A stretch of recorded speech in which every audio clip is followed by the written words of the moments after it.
આ જે આપ્યું છે ગામે એને અમે સહસ્ર ગણું એમ કહે છે કે કુદરત ભગવાન એને ભોળોનાથ ખૂબ ખૂબ આપે એટલે સહકુટુંબને સુખી રાખે એવા અમે આશીર્વાદ દઈએ છીએ ગામને.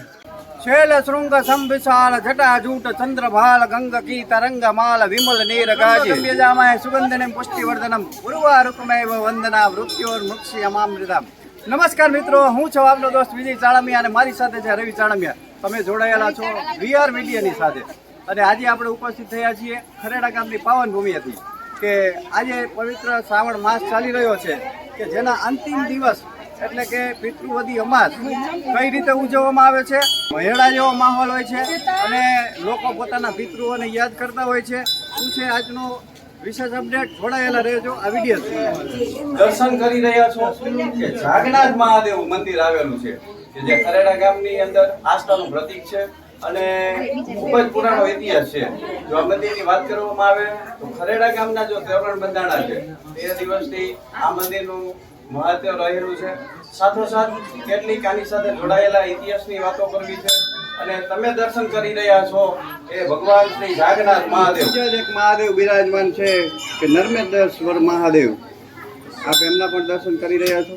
પવિત્ર શ્રાવણ માસ દરમિયાન ભગવાન શિવની આરાધના કરતા હોઈએ છીએ, પરંતુ જે આપણે છેલ્લો દિવસ શ્રાવણ મહિનાનો ગણાય કે જ્યાં આપણે પિતૃઓને પાણી રહેવાની પરંપરા છે અને દરેક વૃક્ષો તેમજ નદીઓને પણ આપણે સ્થાન આપેલું છે. ત્યારે તો તમે જોઈ રહ્યા છો કે શ્રદ્ધાળુઓ પોતાના પિતૃઓને ખુશ કરવા માટે અથવા એમના આશીર્વાદ મેળવવા માટે અહીંયા પાણી અર્પણ કરી રહ્યા છે. ગામના શાસ્ત્રીજી એટલે કે નારાયણભાઈ જંતીલાલભાઈ જાની કે પોતે ઉપસ્થિત થયા છે અને આજના દિનનો મહિમા શું હોય છે, આજના દિનની વિશેષ જે આપણી પરંપરા ચાલી રહી છે એની વિશેષ થોડી વાત કરવી છે. તો જય શ્રી કૃષ્ણ.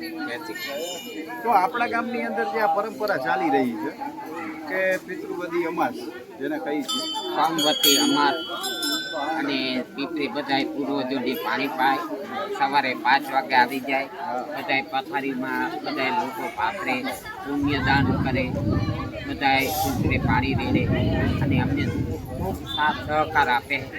ખરેડા ગામના બધાય સેવકો ઘણું આપે.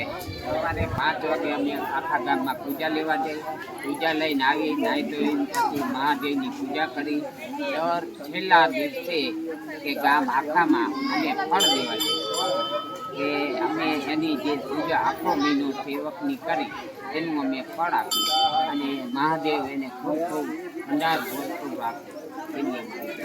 ખરડાનો રહેવાસી પ્રજાપતિ સૌ અને ભાઈ બટુકભાઈ મારું નામ છે. નામ તો ઉર્ફે હે બટુકભાઈ પણ ધરમસિંહભાઈ મોહનભાઈ સમજી ગયા. સંકલ્પ અટક છે અમારી અને વિજયભાઈ આપથી જે કહેવા માંગતા હોય મને કયો. એટલે આપણે દર્શક મિત્રો સુધી એ વાત પહોંચાડવી છે કે આજનો જે દિનનો મહિમા છે કે આજે આપણા શિવાલયોની અંદર મેળા જેવો માહોલ છે. તો એની તમને શું અનુભૂતિ થાય છે? અનુભૂતિ તો આમ દેવનો દેવ મહાદેવ છે એ અને બધા આ શ્રદ્ધાળુ પોતાના શ્રદ્ધા અર્પણ કરવા આવે છે કે હે નાથ અમારું ધ્યાન રાખજે. શિવ આખા જગતનો બાપ છે, એમ મા શક્તિ આપણી છે એમ આ આપણો બાપો હે બધાને. એટલે જે ઘણી બાકી શ્રદ્ધાળુ બહુ પિતૃ માટે આવે છે. ઉપસ્થિત થયા છે આ મંદિરના પૂજારી શ્રી એટલે કે ગિરિબાપુ. તો ગિરિબાપુ પાસેથી આ મંદિરનો શું છે ઇતિહાસ તેમજ આજની જે આ પરંપરા ચાલી રહી છે એની વિશેષ અપડેટ લેવાના પ્રયત્નો કરીએ. જય શંકર. આ ખરેડા ગામમાં લગભગ 437 વર્ષ થયા. જાગનાથ મહાદેવનું મંદિર જે જીવત સમાધિ લીધી શ્યામસુંદરગીરી બાપુએ એને બનાવ્યું, પછી ગામે સંભાળ્યું અને ગામે મંદિર પૂરું કર્યું. જાગનાથ મહાદેવનું મંદિર બનાવ્યું અને ભક્તજનો અને શ્રદ્ધાળુઓ બહુ અહીંયા આવે છે દર્શન કરવા. અને આ શ્રાવણ મહિનાનો જે અમાસ છે, અમાસ તિથિએ આખું ગામ 600 ઉમરા છે લગભગ, પણ એક પણ ઉમરો સાધુ બ્રાહ્મણને બાવાજીને બધાને ખૂબ ખૂબ આપ્યું છે અને આપતા રહીએ છે. ખૂબ સરસ એને વાત કરી કે આજનું જે આ મંદિર આવેલું છે કે જેની અંદર 437 વર્ષ એટલે કે 450 વર્ષ આશરે કહી શકાય એટલો આ મંદિરનો ઇતિહાસ છે. સાથોસાથ આ જે આસ્થાનું પ્રતીક રહેલું છે ખરેડા ગામની અંદર કે ગિરિબાપુએ જેમ વાત કરી કે ઉમરા દીઠ માણસો આવી અને સવારના 5 વાગ્યાથી લઈ અને બપોરના 12 વાગ્યા સુધીનો જે આ કાર્યક્રમ સતત અહીંયા દાનનો પ્રવાહ ચાલુ રહે છે. પેલા તો આપણે દર્શક મિત્રોને તમારું નામ આપો. મારું નામ દયાબેન ભાણજી. હા, હવે આપણી સાથે દયાબેન ભાણજીભાઈ દદાણી ઉપસ્થિત થયા છે. હવે માતાજી આપણે એ સમજવું છે કે આજનો જે શ્રાવણ મહિનાની અંદર ગોપીઓ ભક્તિ કરતી હોય તો વચ્ચે વચ્ચે નાગપંચમ આવે, બોધ આવે, એ તો આપણે ઉજવીએ છીએ. પરંતુ આજના દિવસે અમાસ એટલે આપણે કંઈક વિશેષ રીતે ઉજવીએ છીએ. કે ખરેડાની અંદર એક મેળા જેવો માહોલ હોય છે. તો તમે કઈ રીતે ઉજવો છો? એ આ બધા જો સાધુ બ્રાહ્મણ હોય એને દાન દક્ષિણા કરી આપી શક્તિ કરનાર અને ભગવાન આગળ સત્સંગ કરી અને બધા આનંદ કરી અને જે મંદિરે કોઈ સાધુ બ્રાહ્મણ બીજા આવ્યા હોય એને દાન દક્ષિણા આપી શક્તિ કરનાર અને સાથે સાથે પિતૃઓને રાજી કરવા માટે સીધા બી આવી બધા પાણી રેડી દીવા કરી ફળ ફૂલ મૂકી દીકરીને પરિલીક્ષણા કરીને એને પગે ખૂબ સરસ કહેવાય કે આજે દયાબેન આપણી સાથે ઉપસ્થિત થયા છે કે પોતે વાત કરી એક દાનની પરંપરા અહીંયા રહેલી છે.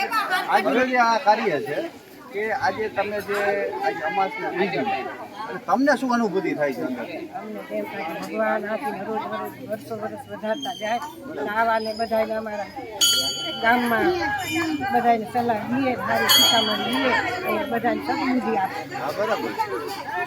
ખૂબ સરસ જેને વાત કરી કે આજે જ્યારે માણસ કોકને આપતો હોય અથવા તો કાંઈક ત્યાગ કરતો હોય ત્યારે માણસની અંદર એક શ્રદ્ધા ભગવાન આપતો હોય છે. તો એ શ્રદ્ધાની અનુભૂતિ આપણે દયા બાબા થઈ. ખૂબ ખૂબ આભાર અમારી સાથે જોડાવા બદલ. દિવસ એટલે શ્રાવણ મહિનાનો છેલ્લો દિવસ કહેવાય. અમે સવારમાં 5 વાગ્યામાં ઉઠીને અહીંયા આવી ગયા બરાબર. અને ગામના શ્રદ્ધાળુ ભક્તો બધા વહેલા 5 વાગ્યાથી આવવા માટે જો ગમે કોઈ દાણાની દાન કરે, કપડાની જોડી પણ આપી દે છે. સવારમાં વહેલા આવી ગયા હોય અમે એટલે જન્મા ન હોય. અને શ્રાવણ મહિનાનો સોમવાર છે છેલ્લો દિવસ એટલે શ્રાવણ મહિનાનો સોમવારે રહ્યા હોય એટલે ફરાળ પણ થઈ જાય છે. એટલે આપણને ગામનાનો બધાનો સપોર્ટ બહુ સારો છે, બહુ સારું દાન કરે છે. ખૂબ સરસ એને વાત કરી કે લોકો તો દાન કરી રહ્યા છે, સાથોસાથ ક્યાંક દાણાનું દાન થઈ રહ્યું છે, ક્યાંક આર્થિક રીતે પૈસાનું દાન થઈ રહ્યું છે, સાથોસાથ ક્યાંક કપડાં જેવી દરેક વ્યક્તિઓને કપડાનું પણ દાન થઈ રહ્યું છે અને તેમજ ફરાળની અંદર પોતે વાત કરી તો એ પણ દાન થઈ રહ્યું છે. એટલે ખરેખર સમાજની અંદર એક ધાર્મિકતા આજે પણ જોડાયેલી જોવા મળી ગઈ. આ હતા શ્રાવણ મહિનાનો અંતિમ દિવસ એટલે કે પિતૃવદી અમાસ તરીકે આપણે સનાતન ધર્મની અંદર ઉજવવામાં આવે છે. તેમજ આ વિડીયોની અંદર અમે તમને જે ખરેડા ગામની અંદર ચાલતી પ્રવૃત્તિઓ બતાવવાના પ્રયત્નો કરેલ છે. જો તમને આ વિડીયો પસંદ આવ્યો હોય તો વધુને વધુ લોકો સુધી શેર કરો, તેમજ સબસ્ક્રાઈબ કરો અને બાજુમાં આપેલ બેલ આઇકનને ક્લિક કરો જેથી તમને નવા વિડીયો સૌથી પહેલાં મળે. અને જો તમે ફેસબુક પેજ ઉપર હોય તો તમે ફોલો બટનને ક્લિક કરો જેથી અમારા આવનારા વિડીયો તમારા સુધી ઝડપથી પહોંચે એવી નમ્ર વિનંતી કરું છું. જય શ્રી કૃષ્ણ. નમસ્કાર.